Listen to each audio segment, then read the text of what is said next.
Hello, and welcome to Quasar Does Astronomy. I'm your host, Quasar, and today we will be covering Newton's Law of Universal Gravitation. Everyone has heard of gravity, and that makes sense. Gravity is a huge part of our everyday lives, even if you don't think about it. Gravity is so important to our everyday lives that when NASA and other space agencies decided to send people into space, they had to question what it would do to their bodies. Now, as the story goes, Newton observed an apple falling from a tree, and when he observed this, he questioned, why does the apple fall to the ground? Why doesn't it fall up or to the side? And in fact, why does everything seem to fall towards the earth? And from this line of questioning, Newton gave us gravity. Now, the problem here is that Newton couldn't tell us why gravity worked or what it was. But he could tell us that it was a force, and he could give us an equation that described how it operated. It wouldn't be until many years later when another scientist who is just as famous or even more famous than Newton, Albert Einstein, came along and gave us relativity. And that's when we got a better understanding of how gravity actually worked. Now, we'll do a brief description at the end of the video about how Newton and Einstein differed in their descriptions of gravity, but we'll leave that till the end. Now, let's take a look at the equation Newton did give us. Newton's equation for gravity is F equals G mm over r squared, where F is the force of gravity, G is the gravitational constant, m and m are both masses, and r is the distance between those two masses. So we can see from this that gravity will increase when you increase the masses or decrease the distance between them. Now, let's go to the whiteboard and look at some equations. Let's try some calculations. Let's say I have a man and a woman here with me, and I want to compare the gravity between the two of them with the gravity between the man and the earth.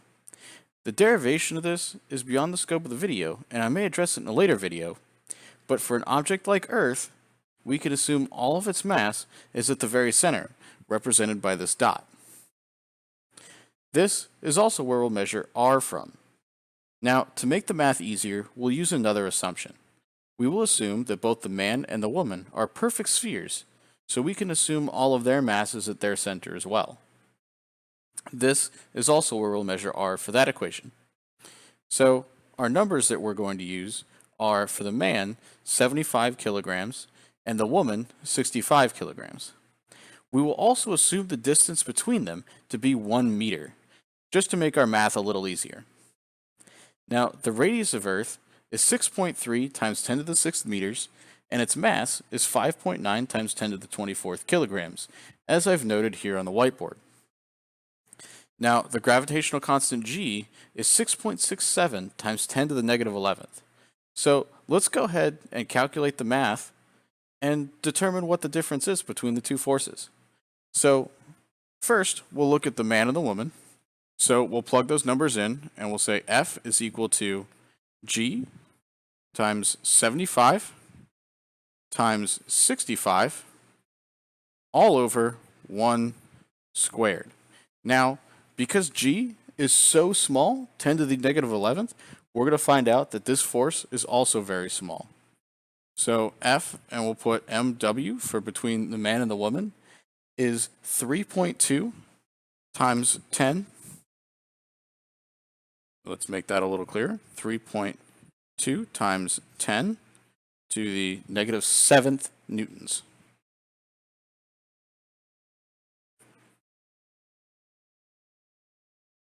Fingers are great erasers. Now let's compare that to the value of the man and the earth. So for this one, we'll say F is equal to G times 75 times 5.9 times 10 to the 24th divided by 6.3 times 10 to the 6th squared. Now, when we do this math out, we're going to get F ME to be 743 newtons. So we can see that the force between the man and the Earth was 743 newtons, and the force between the man and the woman was 3.2 times 10 to the negative 7th newtons. That's a huge difference in force, a huge difference in force. And that's why you'll notice that you're pulled down towards the Earth, but at no point in time are you ever pulled to your neighbor.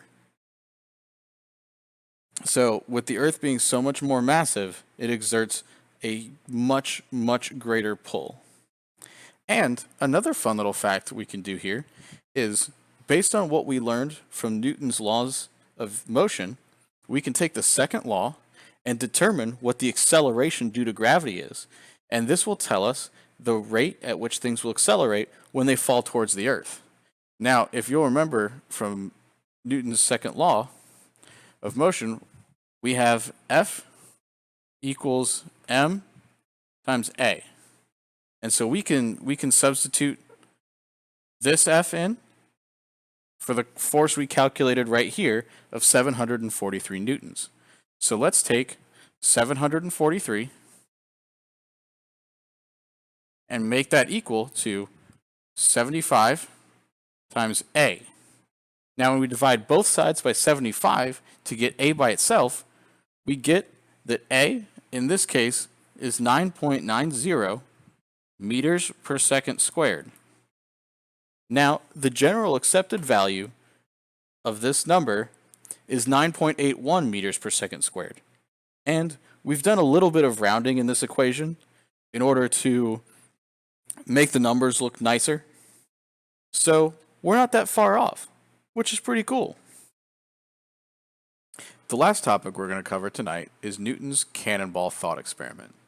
Newton, knowing that gravity was constantly pulling things towards the ground, had an idea about a very powerful cannon. What if, Newton said, we had a cannon that could fire a cannonball so fast that when it fell towards the Earth, it never landed? Now you may think that that's very odd, but let's picture this beach ball.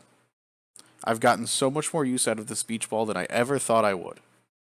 So if we imagine that there's a cannonball up here at the top of the beach ball, and it fires a cannon this way, if that cannonball is traveling fast enough, when it starts to land and curve towards the ground, it'll already be over here. And so it'll be curving down, but there's no Earth over here, and it'll miss the Earth. And if it's traveling fast enough and continues to travel at that rate, it's going to do the same thing as it goes all the way around the beach ball. So eventually, it'll come all the way around the beach ball and back up to where it started at the cannonball. And if it's continuing to move at the same velocity, it's going to continue and continue on this path, never actually hitting the Earth. And that's a very simple way of explaining how orbits work. So if you think about the International Space Station, it's orbiting the Earth and it's constantly doing this. It's moving so fast that it will never actually hit the Earth, even though it's falling towards it all the time. Earth is constantly pulling it in, but because it's moving so fast, it keeps missing, and will continue to do so. Now, in the last video, we talked about Kepler's laws of planetary motion, and I stated that Kepler's laws were based purely on observation and then trial and error, and that's how he determined what his laws were. Now, Newton came up with gravity, and that explained why planets orbit the way they do. And we kind of gave a very brief explanation of what those orbits look like.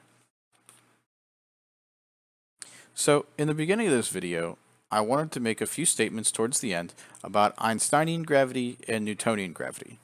Now, most people know that Newton came long before Einstein, and Newton's gravity, in turn, came a long time before Einstein's general relativity. So, this is kind of an explanation of how it works in science. Now, Newton came up with his equation of describing how gravity works. F equals g m1 m2 over r squared. And that equation works. It's not wrong, it works. What Einstein did was Einstein came up with a better description of how gravity works. And that involves general relativity. Now, it's a very complicated subject, and so we're not going to get into it in this video, but Einstein, what he did was give us a better descriptor of what gravity is and does and how it works. Now, Newton wasn't wrong. He just didn't give us all the information we needed. Einstein came in and gave us more information. But it's still not a complete definition of what gravity is. We still don't know exactly what gravity is and exactly how it works in all situations.